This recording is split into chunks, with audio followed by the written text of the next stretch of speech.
Right-wingers like Laura Ingraham are up in arms about conversations and debates that are currently taking place in Congress about reparations for descendants of slaves. And during her radio show, she made these comments. You get into this discussion when I say who's next about whether there is something unique about the African-American case.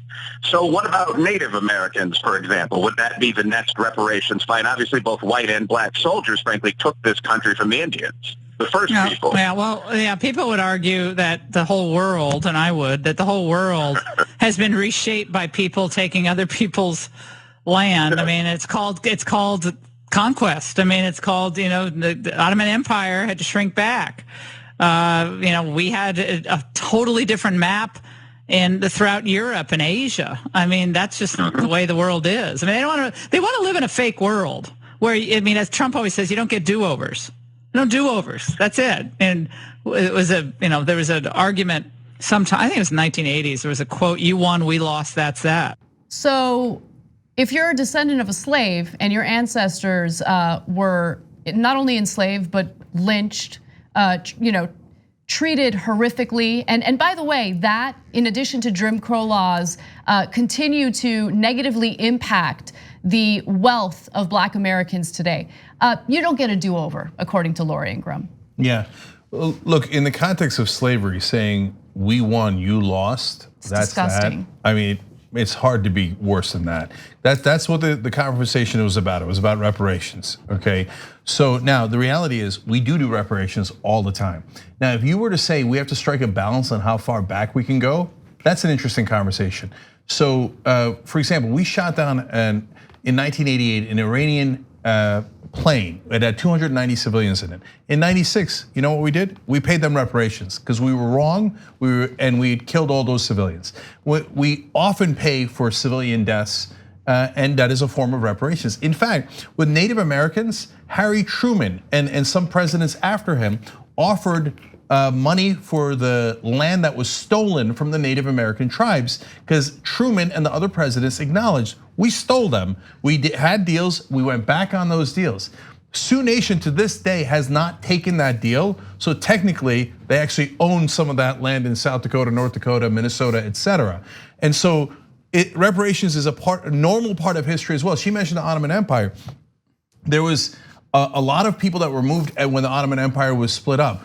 And so some Christians and Muslims went back and forth, and then sometimes there was compensation. So it does happen. Now, on the other hand, if you said, look, we can't go back to the Mongols and go, hey, the Mongols should compensate the people in Iraq for when Genghis Khan rolled through town and killed 800,000 people living in Baghdad.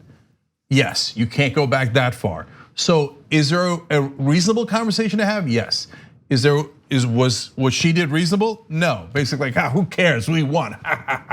Fun fact. Yeah. One thing that a lot of people often forget, it's not really a fun fact, is that we did offer reparations in the aftermath of the Civil War. We gave them to white slave owners. We compensated them for $300 per freed slave. So this country did give reparations, just not to the slaves. Yeah, to the newly freed slaves, but the slave owners themselves. Yeah, and that happens all the time. And so, and by the way, we said 40 acres and a mule. We went back on that promise. And so, and what happened when all of you guys lost your houses and we lost 8 million jobs in the economic crash? Did you get any kind of compensation? No. You know who got compensated? The bankers who caused the crash.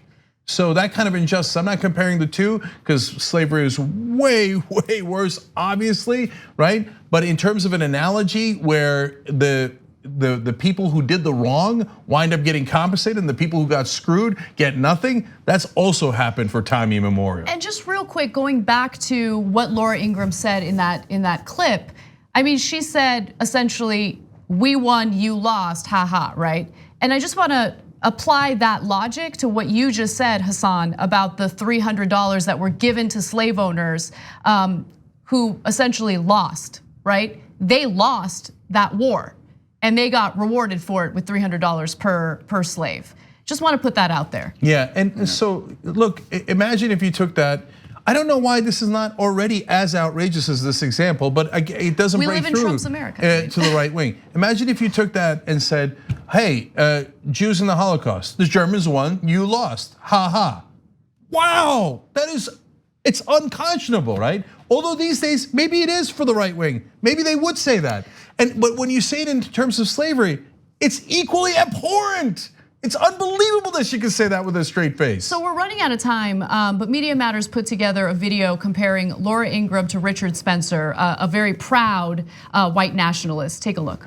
The whole world has been reshaped by people taking other people's land. I mean, it's called conquest. We conquered this continent. I mean, as Trump always says, you don't get do-overs.